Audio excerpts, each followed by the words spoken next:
الحمد لله رب العالمين والصلاة والسلام على سيد الأنبياء والمرسلين وعلى آله وأصحابه أجمعين. أما بعد، فقد قال الله تبارك وتعالى: أعوذ بالله من الشيطان الرجيم، بسم الله الرحمن الرحيم. وما أرسلناك إلا مبشرا ونذيرا، صدق الله العظيم. برادران اسلام اور قابل قدر شخصیات، میں اس متبرک اور پرامن بزم میں شمع رسالت کی ضیاء و حیات کو روشن کرنے کی جسارت کر رہا ہوں. میری یہ بساط نہیں کہ ماہ رسالت صلی اللہ علیہ وسلم کے حسن حسنہ پر لب کشائی کر سکوں، لیکن پھر بھی آپ جیسی عظیم المرتبہ شخصیات کے روبرو سیرت النبی صلی اللہ علیہ وسلم کے موضوع پر گفتگو بناتا ہوں تاکہ خود کی اصلاح ہو جائے، ورنہ کسی کی کیا مجال کہ سیرت النبی صلی اللہ علیہ وسلم کے اسوہ حسنہ پر لب کشائی کر سکے. جیسے شاعر رسول حضرت حسان بن ثابت رضی اللہ تعالی عنہ کا شعر ہے، جو انہوں نے اپنی مجبوری ظاہر کرتے وقت فرمایا کہ ما ان مدحت محمدا بمقالتی ولكن مدحت مقالتی بمحمد، کہ میری یہ بساط نہیں کہ اپنے اشعار سے مدحت رسول کا حق ادا کر سکوں، ہاں میں نے ذکر رسول صلی اللہ علیہ وسلم سے اپنے اشعار کی ضرور مدح سرائی کی ہے. ایک اردو شاعر کہتا ہے کہ قلم میرا قاصر زباں میری عاجز، قلم میرا قاصر زباں میری عاجز، محمد کی عظمت بتاؤں میں کیسے، ہے محبوب رب امام الرسل وہ فضائل مکمل سناؤں میں کیسے. ملت اسلامیہ کے پاسبانوں، بعثت نبوی صلی اللہ علیہ وسلم سے قبل پورے جزیرۃ العرب پر کوئی حکمرانی کرنے کے لیے تیار نہیں تھا، اور نہ نظام مکمل تھا. عدالت و انسانیت کا جنازہ نکل چکا تھا، شرک و ضلالت کی تاریکی ہر طرف نظر آ رہی تھی.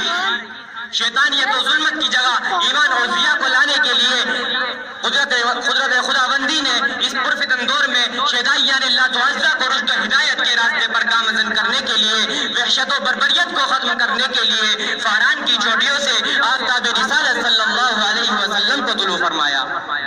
مکہ میں طلوع آفتاب کے وقت آفتاب رسالت صلی اللہ علیہ وسلم آمینہ کے لال عبداللہ کے لبت جگر عبد المطلب کے نور نظر دوشنبہ کو اپنی تمام انوار و برکات کے ساتھ دنیا میں تشریف لاتے ہیں.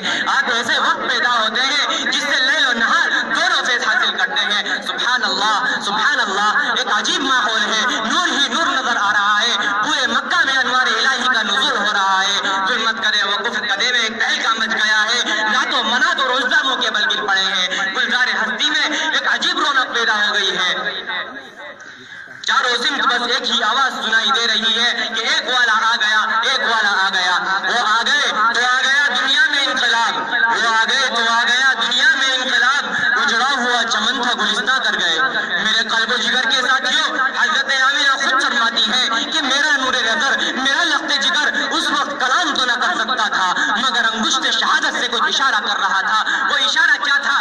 وہ اشارہ اشہد ان لا الہ الا اللہ کا اشارہ تھا.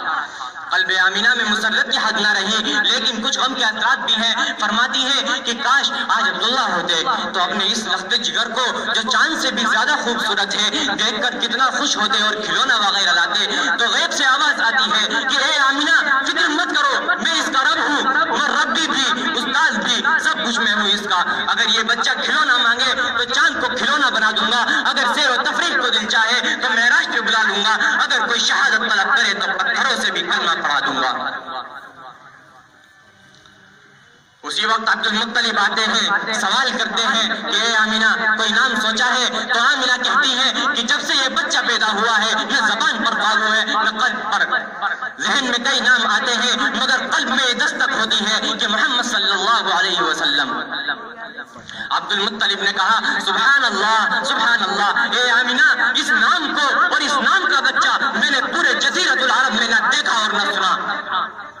تو آمینہ کہتی ہے کہ آپ نے تو نام ہی نہیں سنا ہوگا بلکہ اس جیسا بچہ پورے جزیرۃ العرب میں کیا پورے دنیا میں موجود نہ ہوگا. یہ وہ بچہ ہے جس کی تعریف خود رب کائنات کرتا ہے کہ وَرَفَعْنَا لَكَ ذِكْرَكَ. مسلمانوں غور کرنے کا مقام ہے، آپ کا نام محمد ہی نہیں تھا بلکہ ایک عنوان بن گیا تھا. آپ کو تمام محاسن کا ایک خوبصورت خوبصورت گلدستہ بنا دیا تھا. ہمارے نبی صلی اللہ علیہ وسلم کے اندر حضرت آدم کی صورت تھی, حضرت شیس کی معرفت تھی, حضرت نوح کی شجاعت تھی, حضرت ابراہیم کے اخلاق تھے, حضرت اسماعیل کی زبان تھی, لوط والی حکمت, یعقوب والی بشارت, موسیٰ والا جلال, ایوب والا صبر, یونس والی اطاعت, یوشع والا جہاد, داؤد والی خوشحالی, دانیال والی محبت اور الیاس والا وقار تھا. میرا نبی تمام انبیاء علیہم السلام کا ایک خوبصورت گلدستہ تھا. اس کے بعد تقدیر حلیمہ کی جاگی, رحمت کے بادل چھاتے ہیں. تقدیر حلیمہ کی جاگی, رحمت کے بادل چھاتے ہیں. گھر جگمگ جگمگ ہوتا ہے, تشریف محمد لاتے ہیں. حضرت حلیمہ پرنور محمد صلی اللہ علیہ وسلم کو لے کر اپنی اس دبلی پتلی سواری پر سوار ہو جاتی ہیں جس پر وہ آئی تھی. اس دبلی پتلی سواری کو, اس کمزور سواری کو محمد بن عبداللہ کی برکت سے قوت عطا ہوتی ہے. اور اب قافلہ والوں کی سواریوں میں یہ سواری سب سے آگے چلتی ہے. سبھی حیرت زدہ ہو کر دیکھتے ہیں کہ حلیمہ کی اتنی کمزور سواری کو اتنی قوت اور طاقت کہاں سے مل گئی. حلیمہ جب گھر پہنچتی ہیں تو تمام گھر انوار و برکات سے پر تھا. سبحان اللہ, سبحان اللہ. حلیمہ کی شان. کسی شاعر نے کہا کہ محمد کی کہلائی مادر حلیمہ, محمد کی کہلائی مادر حلیمہ, تیری شان اللہ اکبر حلیمہ. تیری بکریوں کو وہ پانی پلائے جو ہے ساقی آب کوثر حلیمہ. برادران اسلام, محسن انسانیت صلی اللہ علیہ وسلم نے عہدہ نبوت اور رسالت پر فائز ہوتے ہی اعلان حق کر دیا. لوگوں کو توحید اور ایمان سمجھایا, شرک و کفر کو مٹا کر وحدت خدا بندی کا بول بالا کیا, عداوت اور نفرتوں کو صداقت و محبت میں تبدیل کیا. آپ نے ایک ایسا انقلاب برپا کیا جس کے نتیجے میں صحابہ کرام کی مقدس جماعت تیار ہوئی. اور آپ صلی اللہ علیہ وسلم کی دعوت و تربیت کا یہ کمال تھا کہ آپ نے شرک کدے کو توحید قدا بنا دیا, کفر کدے کو عبادت قدا بنا دیا, راہ زن کو راہ پر بنایا, پورے جزیرۃ العرب کو گلستہ بنا دیا. چاروں سمت بس ایک ہی آواز سنائی دینے لگی کہ نور والا. چاروں سمت بس ایک ہی, چاروں سمت اسلام کا پرچم لہراتے ہوئے نظر آنے لگا. درسگاہ رسالت سے ایک مقدس گروہ نے تربیت پائی اور ساری دنیا پر چھا گئے. انہوں نے حق کو پھیلایا, باطل کو مٹایا. اسلام کے غیور نوجوانوں, محسن انسانیت صلی اللہ علیہ وسلم جس طرح اخلاقاً و کرداراً خوبصورت تھے, اسی طرح حسن و جمال کے اعتبار سے بھی بہت خوبصورت تھے.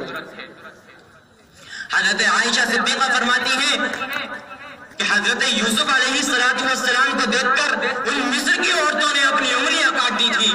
اگر وہ محبوب کبریا صلی اللہ علیہ وسلم کو دیکھ لیتی تو اپنے دل کاٹ دیتی. اگر میں حسن صفاتی اور جمال و کمال ذاتی بیان کرنے کی کوشش کرتا ہوں تو شیخ سعدی کا ایک شعر یاد آتا ہے کہ بلغ العلا بکمالہ کشف الدجا بجمالہ حسنت جمیع خصالہ صلو علیہ وآلہ. مسلمانوں, غور کرنے کا مقام ہے کہ محسن انسانیت صلی اللہ علیہ وسلم کی سیرت پر بہت سے خطیبوں نے, ادیبوں نے اور دانشوروں نے اپنی وسعت کے موافق کوششیں کی ہیں, لیکن آخر میں کہنے پر مجبور ہوئے کہ لا يمكن الثناء كما كان حقه بعد از خدا بزرگ تو یہ قصہ مختصر. کیا اس کے بعد بھی کوئی سیرت نگار, کوئی مقرر, کوئی خطیب, کوئی ادیب کیسے جرأت کر سکتا ہے کہ اس عنوان پر بحث کی جائے؟ جب شمس و قمر نے آقا سرور اور مولا کل کو دیکھا تو پکار اٹھے کہ صحن چمن کو اپنی بہاروں پہ ناز تھا, صحن چمن کو اپنی بہاروں پہ ناز تھا. وہ آ گئے تو ساری بہاروں پر چھا گئے. اللہ تعالی ہم سب کو حیات طیبہ کو نمونہ بنانے